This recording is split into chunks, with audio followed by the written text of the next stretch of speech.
On this episode of Skeptiko, Robert McLuhan discusses his book, Randi's Prize.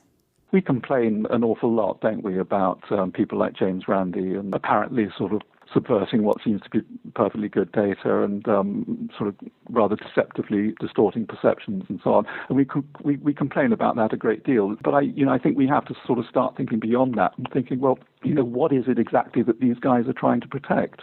Is that perhaps a rational thing that they're doing? Perhaps I can make the point a bit more succinctly. If you think about psychokinesis, just imagine the effect of science declaring that psychokinesis is real. If you really think this right through, we are in a very changed environment.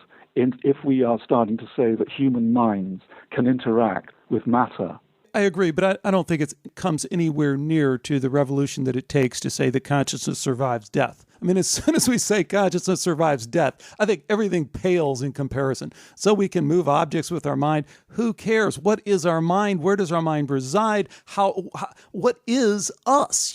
Sorry, I completely disagree about that because I'm not sure if you get the point. Because, when we die, yes, you're absolutely right. That's hugely important and, huge implications for us as individuals. But the fact is, we don't really know until we die whether that's going to happen or not, and it's not actually making a huge difference to human society. But it will make a huge difference to human society if we think that some people can hex other people or, interfere with the brakes when they're driving, that sort of thing. See, it doesn't even have to be true. But if science says that something like that actually is feasible and possible and might happen, then what sort of situation are we in? Stay with us for Skeptiko.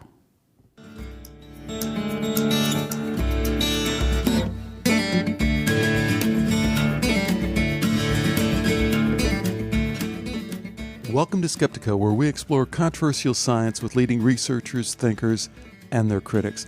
I'm your host, Alex Tsakiris, and on this episode of Skeptiko, we're going to take a look at the skeptical movement and the skeptical community, which in some ways we talk about a lot on Skeptiko, but in other ways we never really look at the skeptical community in whole, and in particular some of the key figures like James Randi. We really don't do that very much. We talk around about the issues. But today we're going to step back from that a little bit with the author of a new book entitled Randi's Prize. And while Rob McLuhan's book really has a broader scope than just James Randi, it really gets to this issue of the role the skeptical community has played and maybe some of the reasons behind it. Here's my interview with Rob McLuhan. Robert McLuhan is an Oxford-trained freelance journalist who's authored Randi's Prize: What Skeptics Say About the Paranormal, Why They're Wrong, and Why It Matters. Robert, welcome to Skeptiko. Thanks, Alex. I'm glad to be here. Well, I'm glad you're here too. Thanks for joining me. You've written an interesting book here that really goes way beyond James Randi and sets out the whole argument for paranormal effects like psi and near-death experience and so many of the things that we've talked so much about here on Skeptiko. So let's start by talking about the argument that supports the claim for the paranormal and why the gravitational pull of orthodoxy, as you say, means that all those claims might not matter anyway. What is the argument for the paranormal? I mean, what I was trying to say there, I came up with this term rational gravity. And by that I meant the sort of pull, the pull of orthodoxy. It's a psychological process. We're used to the world working in certain ways. That's our everyday reality. And when something comes along that doesn't fit with that reality, then I suspect there's a psychological process that kicks in. In many cases, not in all, but some people will unconsciously find some way of resolving the dilemma posed by this apparent anomaly. And in the process of doing that, they will come up with all sorts of explanations. And having arrived at explanations of, what's happened or what somebody's claimed, no matter how speculative it may be, they will feel that the whole matter's been resolved successfully and they don't have to think about it anymore. And I think that that's a process that one sees going on quite a lot in the skeptical community. Right, because you think the evidence that you lay out in the book is actually quite strong, at least in some areas, right? Well, I do, yes. I think how one responds to it is very much a question of temperament. Take something like telepathy. Personally, I'm not particularly fazed by the idea. It doesn't bother me. It doesn't frighten me. I'm intrigued about it, curious about it, but I don't automatically think that something like that is impossible and could never happen. I want to see evidence of it. But I think there are people who find something like that really pretty difficult to deal with. And that's absolutely fair enough. You think about people messing with your head. That's the ultimate right. schizophrenic, paranoid nightmare. So of course some people are going to be upset by that and try and explain it away. But ultimately, I see this in terms of a sort of in the same terms as I see politics. I think that people identify with different positions, different points of view, according to their temperament, their background perhaps, the circumstances they're in. All of these things shape their attitudes to political ideas, ideologies. And at the bottom, it's a sense of, what kind of world do we want this to be? What kind of world do I want to live in? What is it that makes me feel comfortable? And then trying to make that world come about. And I see the same process happening in this argument with psychic phenomena. Some people accept it and go with it, and others resist it. I think that's so true, but I think most people would find that utterly unbelievable, remarkable, fantastic to even comprehend, because we all walk into this thinking, hey, science doesn't work like that. Oh, I know politics works like that, but science doesn't work like that. And that's what I thought was one of the intriguing things about your book and about the approach, but it almost starts at second base with this idea that skepticism is a part of science, And I had the most interesting interview a while back. I don't know if you caught it, but it was with Dr. Peter Bancel, who's the guy who's worked on the Global Consciousness Project, and he's from France. And he really kind of changed my whole view on this thing when he said, I don't really see science as being about skepticism at all. Science is about asking questions and asking the best questions you can. If those questions happen to be skeptical in nature, fine, but it's really not about skepticism. And that skepticism is really about this idea, like you were saying, about winning votes in the court of public opinion, and that that somehow co-opted our notion that is really what science is. And so I wonder how that ties back to what you're saying. Is science really about winning these political battles about what things really... You listen to scientists talking and they say exactly that. They do say that actually, this is a little secret and not many people outside the scientific community realize this, that actually science is a very messy business. And in lots of cases, it's the people who shout loudest, the people who, create the biggest, the strongest lobbies around the evidence, obviously. But, there is a big tug of war, a sort of free-for-all going on around all sorts of controversial subjects within science. The outcome of that is obviously what's important, because eventually it settles down and the consensus is reached. It just happens that in this case, rather uniquely, I think, it's not just a matter of science, it's a matter of popular culture. And that's because psychic experiences actually originate with people. It's a consciousness thing. And I think that's something that science finds rather difficult to deal with. I think that's a great point.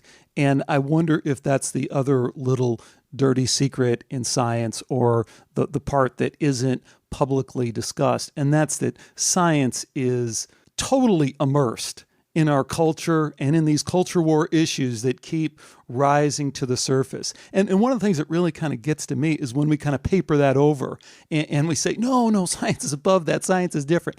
Gosh, no. If anything, in every area you want to look at, whether you want to look at psychic phenomena or whether you want to look at climatology or anything, it is totally immersed in our culture. How do we get out of that to really get a better handle on what's really going on? Yeah, and I think actually that's the skeptics' big complaint is, they come to the data looking for really hardcore results, something black and white, such as I understand it, one would find in physics and chemistry, but there aren't any sort of grey shades. But of course, psi is, as a result of consciousness, is right at the other end of the spectrum. It's at the end of an enormously complex chain of biological events.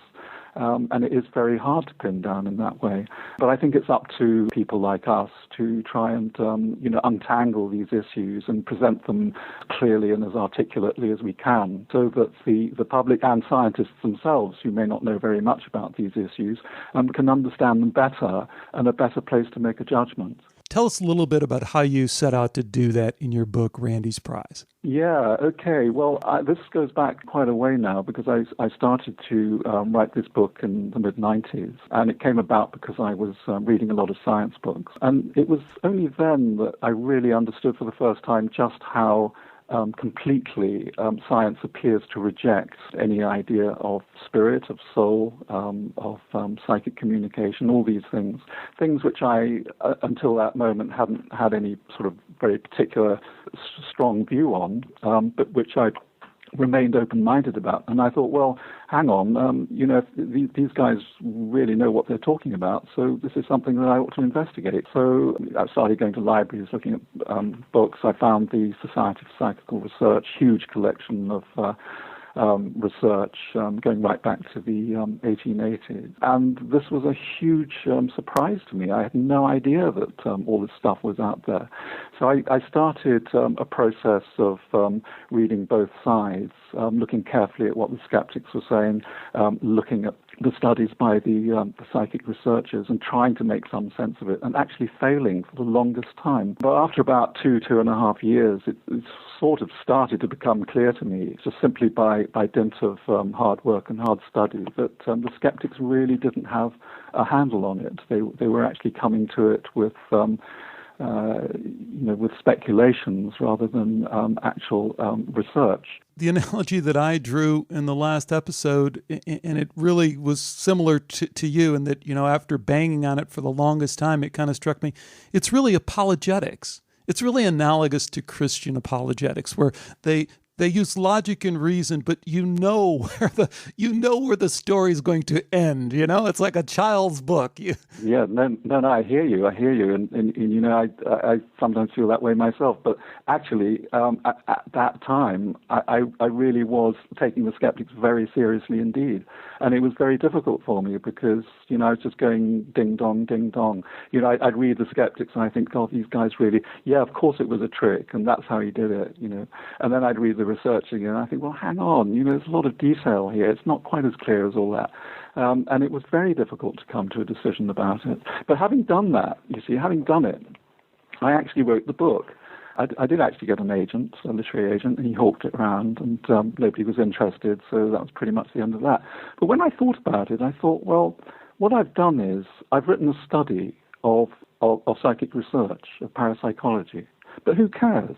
Because parapsychology is not accepted as a serious scientific subject.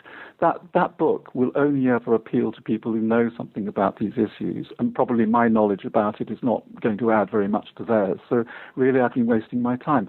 And then I thought, well, what is the job here? It's to try to find some way of getting across the complexity of this problem to a wider public, to explain to them that the reason the paranormal is so controversial, and there are all sorts of reasons, and to try to make them understand, the psychological issues and the social issues, as well as the scientific issues. And then I thought, well, really the best way to do this is to try and present it as my own journey, just to go back in time and write an account of how I, compared the two sides together, and make my thinking as transparent as possible, so that people can see my reasoning. They can see why. First of all, I thought the skeptics really had it nailed, and then I wasn't so sure. And then finally, I understood where the truth lay. And I thought that if one could try to do that, then hopefully it might become a little bit clearer. Did it become any clearer for you in terms of what the real journey is about? Because I think one of the most fascinating parts of the whole situation that we're in with regard to this science, this breakthrough science of consciousness and what it might mean, is the social phenomena. It really isn't about, and we both have been saying this during this interview from the very beginning, the deeper I get into it, the more and more I realize it's really not about the data. It's really not about the evidence. It's really about all these other influences that are going on. And so do you want to speak to that a little bit? Yeah. I try to sort of sum this up at the end of the book. I sort of spent a little bit of time thinking about all the different issues. And I mentioned that, I had a friend, and I was talking to her about all this stuff quite an early stage. And she just suddenly exclaimed, and she was interested, but she just suddenly said, but, Rob, if this stuff is true, why isn't it known? Why don't we accept it? Why don't scientists say it's all okay, it's true? Surely the fact that science says it isn't true must mean something. And when I started to think about it, I realized there are very deep issues here. We touched on the psychology of it, and I do think that, as I say, I do think that some people are resistant to it, and I think there's quite a lot of evidence in the literature about this. But, if you look a bit further beyond it, you have to ask the question, if it's true, what kind of world are we living in? And how is that going to change our perceptions? What would happen if science let's take the example of Randi's prize. What would happen if James Randi suddenly popped up one day and said, I've tested this person, and guess what? He's the real deal. There is such a thing as psychism. Now, actually, in parenthesis, I don't think this would make the slightest difference. I think that, skeptics would just say, well, that James Randi's lost it, poor chap, I think they'd find all sorts of ways of, as they always do, of explaining it away. But I think it would be a different matter if scientists as a body were to start talking about psi in halfway sympathetic terms and saying, yes, actually, on consideration, we do think there may be something happening here. Now, I'm not thinking about the effect on science, which obviously would be quite dramatic. I'm thinking about the effect, the wider effect on society. Right. Well, let me interject something. One of the things that really kind of sparks me, sets me off, is when folks say that the implications for science wouldn't be that dramatic, and science would basically go on as it has before. And I think that's not only a naive view, but a view that gets to the social part of it that just we're totally glossing over. And maybe that's what you're alluding to. Western culture, as we know it, is built on some ideas that are fundamentally at odds with the notion that consciousness survives death, that consciousness is separate from body. Exactly, it's secularity. If you think about it, I always think of this sort of seminal moment in 1660 when the Royal Society was founded, it was just a few scientists getting together and saying, look, there was absolute mayhem going on in the world outside. The most ghastly things, wars, civil wars, most of them based around religion. And this was a time when just a few clear-headed people came together and said, look, let's put all this stuff aside and, let's see how the world really works. We'll check our religion at the door and all those opinions. We won't argue about that stuff. And that, to me, was an extraordinary moment. From that, the Enlightenment came about, and the development of secular thinking. And with it, of course, democracy and popular government. Now, I think that, we can't really turn our backs on the idea that we have something very precious there. And whether we're religious or not, there has to be a space where we all come together and say, we have common goals, common ideas, and we're not going to let our sort of tribal religious ideas get in the way. We have to do that because otherwise we might not have democracy as we know it today. And that's why I think that religion and politics do tie up very closely. And psi, of course, does have rather strong religious implications. So if, as I say, science was suddenly to say, yes, we think psi is real, then this rather opens the way to a survivalist interpretation. And suddenly we have science seemingly endorsing some form of religion. The complicating factor is that it's one kind of religion and not another. And suddenly we've lost that space that secular space, that thing in common that we all had, that sort of default position. And we're now in a completely different situation. And I think that, looking forward 100 years maybe, something like that might come about, and that really would cause a revolution.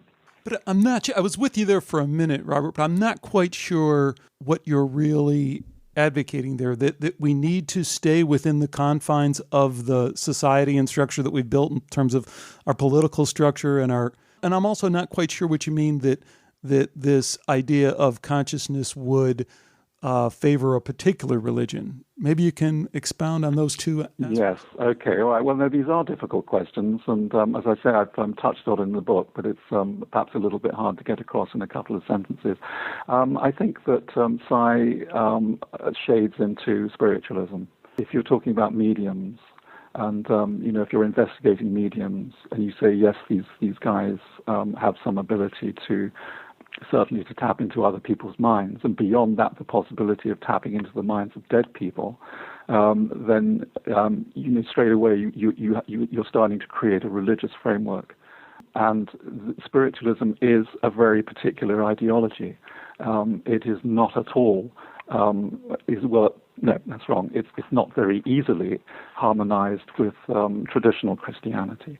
So you have a situation in which science, having supported secularity, now appears to be endorsing a form of spiritualism. I think this would this would raise pretty serious issues. Agreed, but where I was going and where I really wanted to understand better what you're saying is that I think the way it fundamentally shifts Western society in general is, as you were kind of alluding to in the kind of history, broad strokes of history there, we're built on this idea of these separate states.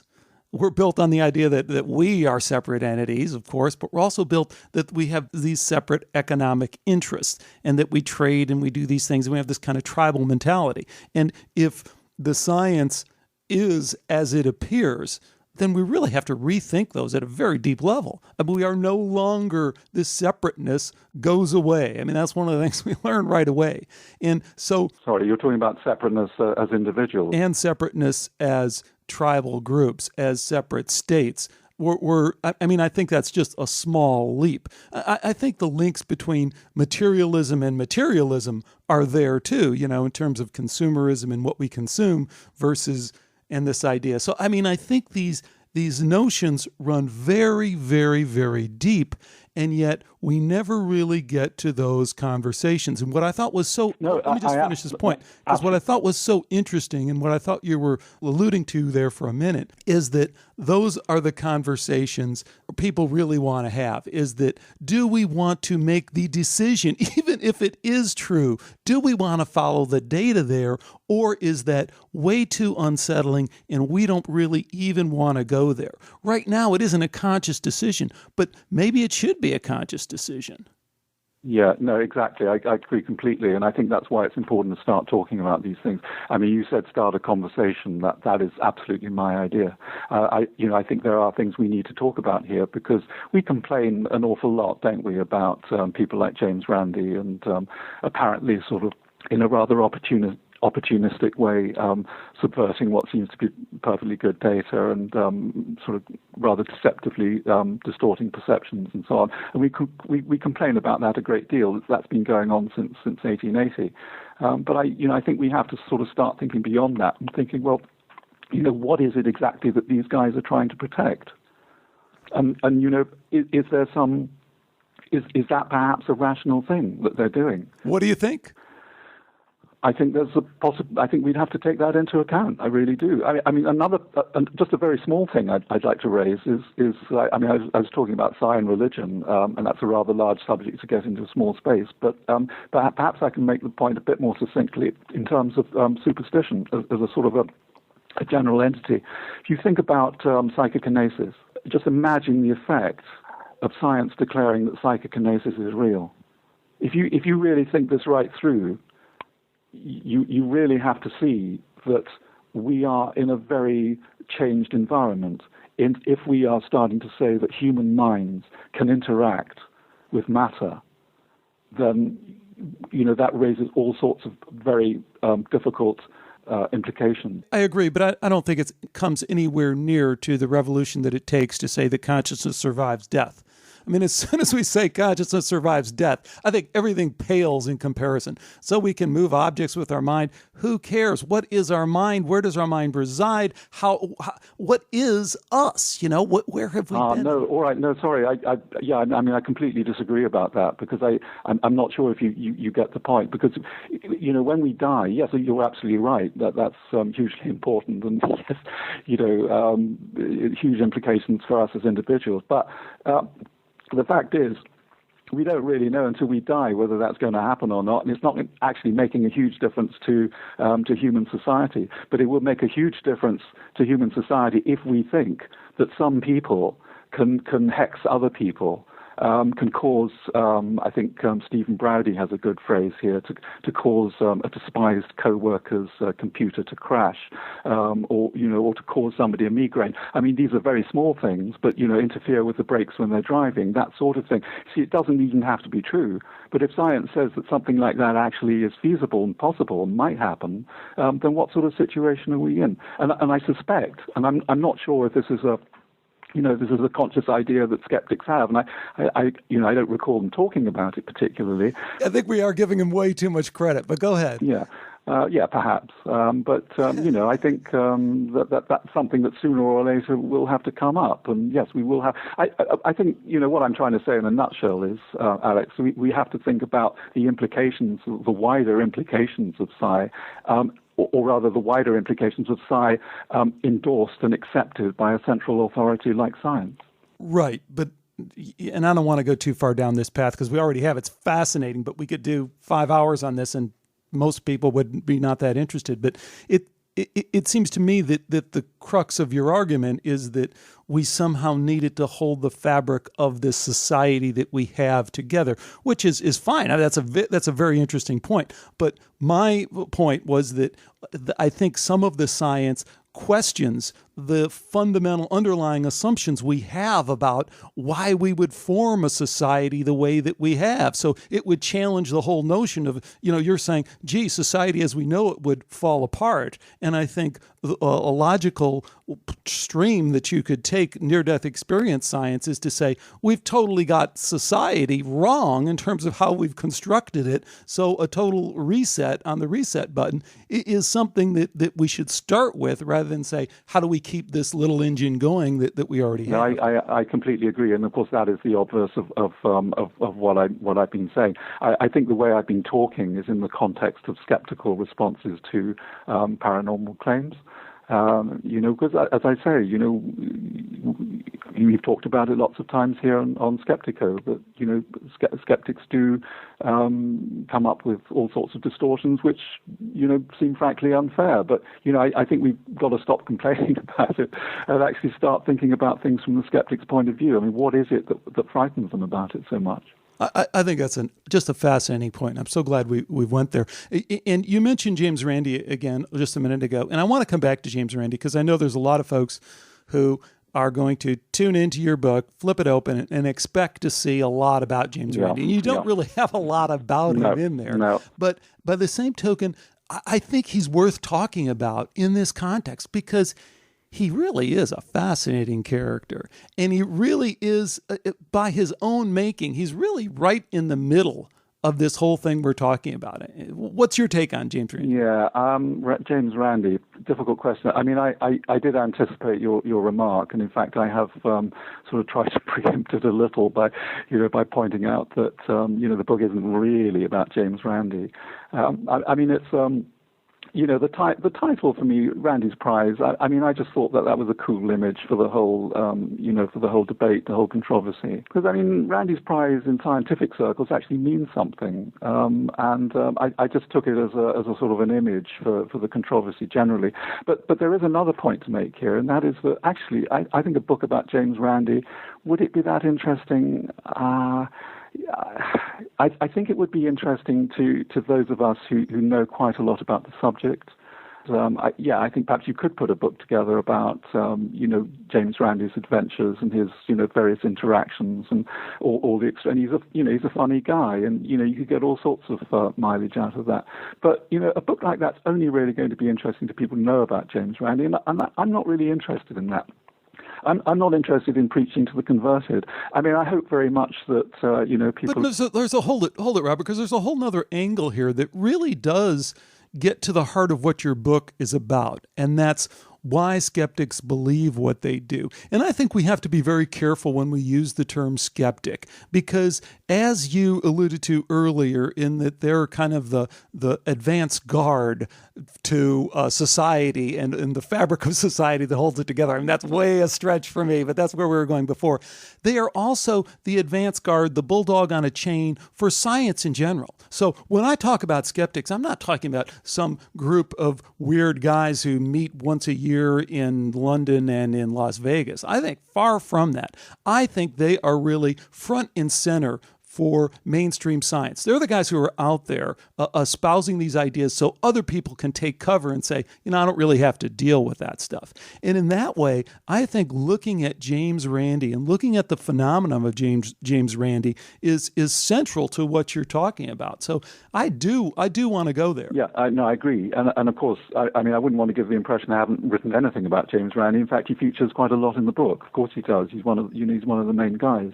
But what I'm trying to do is put it in a larger context, because, if you're going to understand James Randi, you've got to understand the issues, and it was really the issues that my book is about. Right. Well, here's what you wrote to me in the email.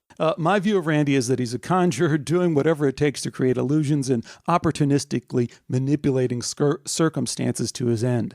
No question he makes stuff up.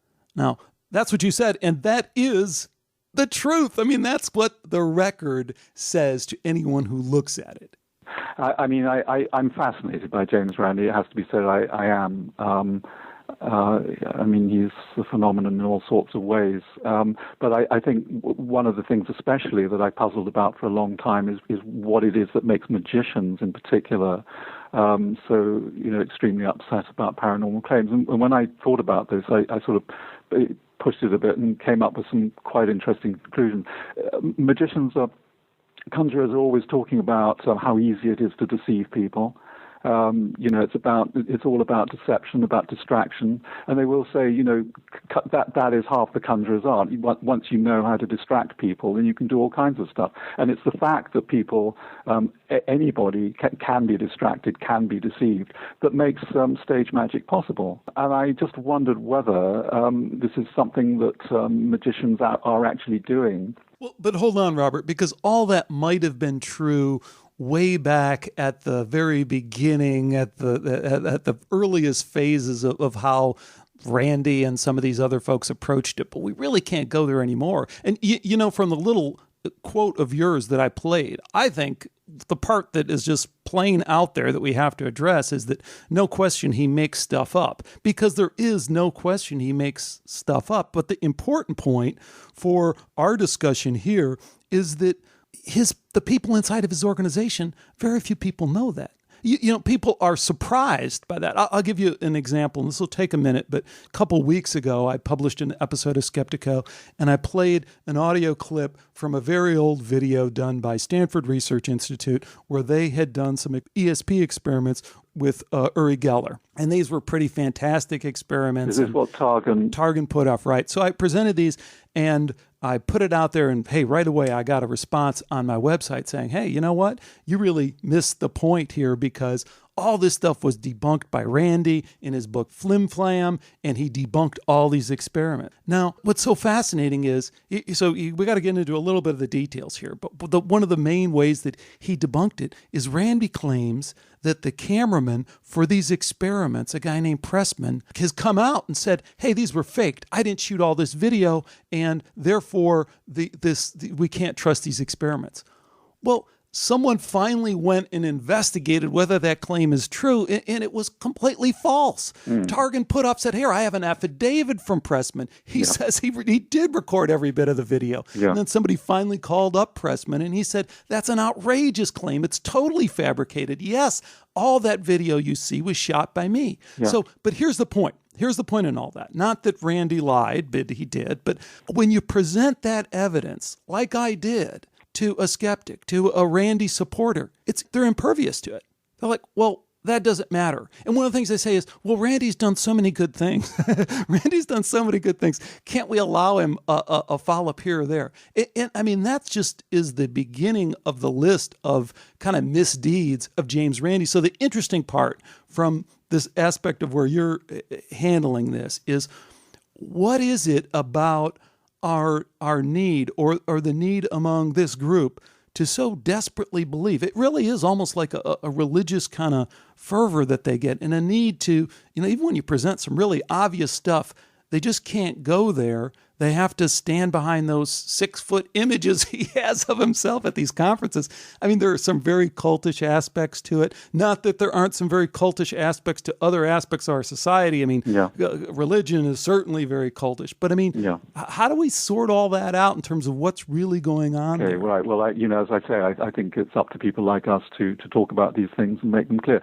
I mean, I used to feel, I feel the same way. I sort of feel frustrated and irritated at the way that, perfectly good data is just, I mean, the business about JT and, Richard Wiseman and Rupert Sheldrake and the dog JT. I mean, that sort of controversy. I mean, it's terribly, it's really extraordinary how easy it is to debunk something without really knowing very much about it, and so simply to change perceptions. But in a way, I'm sort of becoming more optimistic because, I'm thinking that, I mean, James Randi's coming to the end of his career now, and, I'm not sure if we're going to see his like again. And I think he really grew out of a reaction in the late 1970s, early 1980s, a sort of a reaction to perhaps the rather sort of uncritical enthusiasm about science, psychic research that perhaps came out of the 60s and with Uri Geller and so on and so on. And I think these guys, Randi, Paul Kurtz, the founder of SCICOP, the CSI now, these guys are, I think they, as I say, they're coming to the end of the careers, and I think they've had a good innings, and I think they've had quite a lot of effect. And I think really it's time for, people like ourselves, as you, as Chris Carter, Michael Prescott, Greg Taylor at the Daily Grail, and other people as well, just quietly making these points. And I think, sooner or later we may achieve some critical mass, and, perhaps some scientists will start to say, well, yes, perhaps we should reconsider these things. Why? Why would that happen? I just can't. I just don't buy into that, Robert. I think that gets me really worked up. That seems to me dangerous thinking. I mean, go back. You have some great cases in your book. Go back to the turn of the century. Was the evidence any less overwhelming? Were the researchers any less qualified to report on that evidence? I think we go back to the first quote that I mentioned, the gravitational pull of orthodoxy. And I think we make a big mistake if we underestimate the gravitational pull to keep things the way they are. And this idea to just characterize Randi as just this kind of goofy old man magician who's going to pass away and then everything's going to die down. No way. No. I'm sorry. Perhaps I'm all right. I didn't mean it in quite that way. I think the point I'm making is that for years, yes, there's been a lot of evidence, but I think if we rely on the science to try and without putting it in some kind of context, then we'll never make any progress. But if we can put it into context, if we can show the psychological factors in the way that the skeptical community behaves, as you've described, if we can put it in the context of the social factors, in terms of what kind of society it would be if psi was acknowledged to be real, then we can start to see, the pressures, we can start to see the outlines of the ideological war going on here. And yes, I am optimistic. I think perhaps, because nobody's trying to convince the skeptics. I think this is, we're making a big mistake if we think that we can, just by talking to them, we can change their minds. That's not going to happen. This is why I say it's politics. You know, when the in the British House of Commons, the Conservatives get up and yell at the Labour on the other side, they're shouting at each other and so on.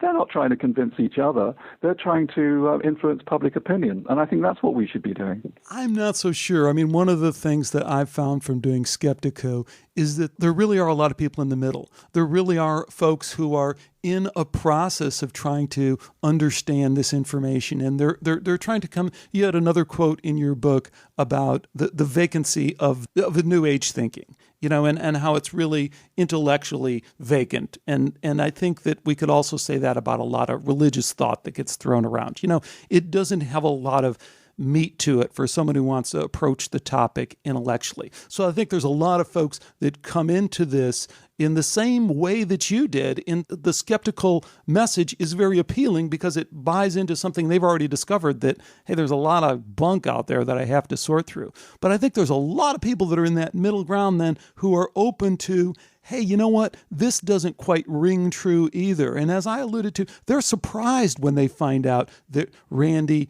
does make this stuff up and that Randi is playing a game on them in the same way that religion was trying to play a game on them. But doesn't that exactly reinforce my point? You know, because you're banging your drum here, as other people are. You know, we're making these points and we're influencing their opinions. We're helping them to see something that otherwise they might not. Right. Maybe I was reacting too much to the idea that we shouldn't be arguing with the skeptics, or we shouldn't be.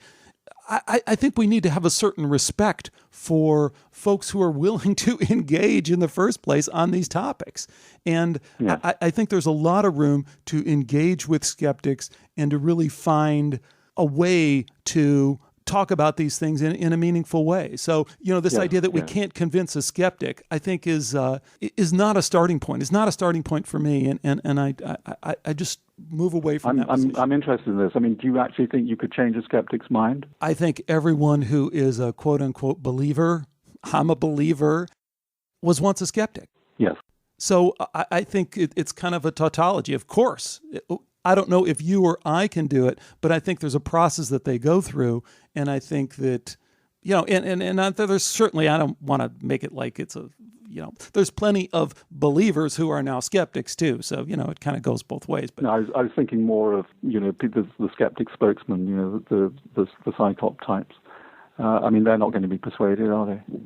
Well, we've both encountered that. We've all encountered that. And it's really, at some point you do have to kind of disengage because there's just, it's stuck in stupid, and to carry on with it just puts you in the same mode.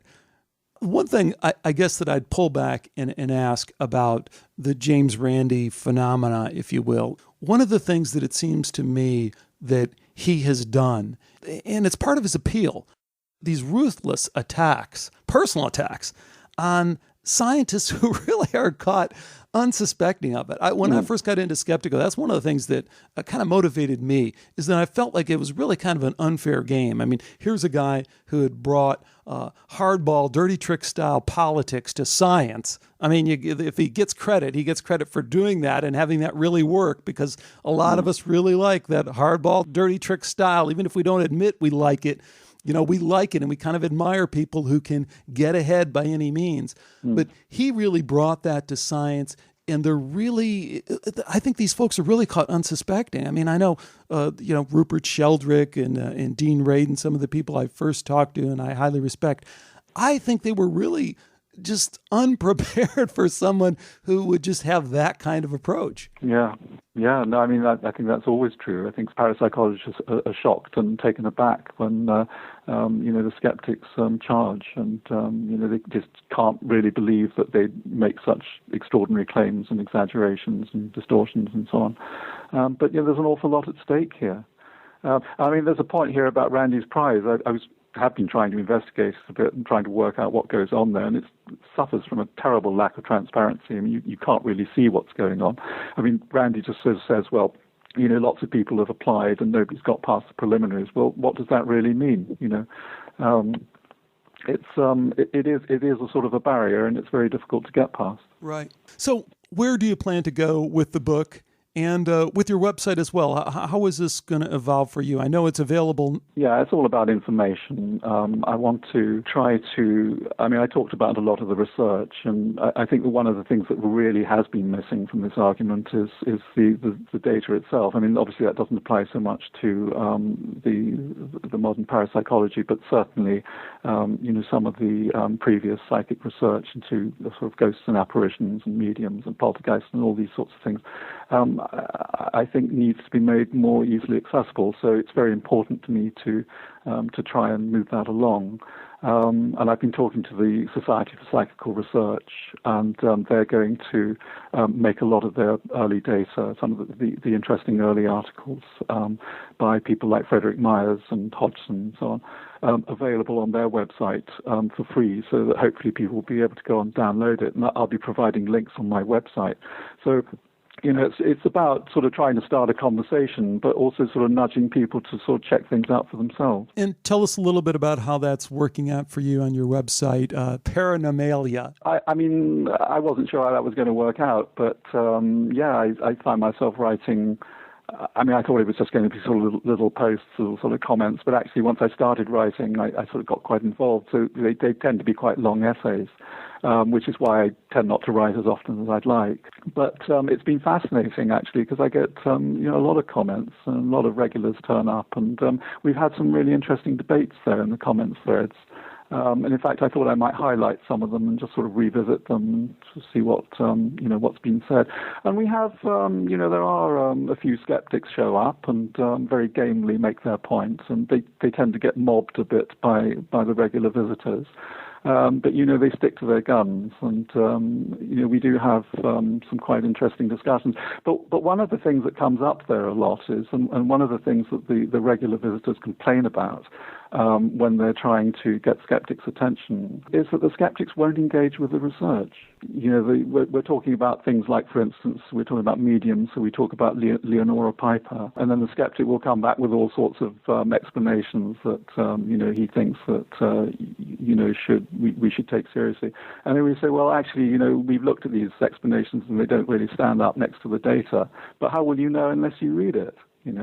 And this is a constant problem. So this is one of the things I want to do, is try and make the data more easily accessible so that people really don't have an excuse for not getting to grips with it. Well, it's a very interesting book, Randi's Prize, and I certainly wish you the best of luck with it, Robert. Thanks so much for joining me today on Skeptiko. Thank you, Alex. I enjoyed it.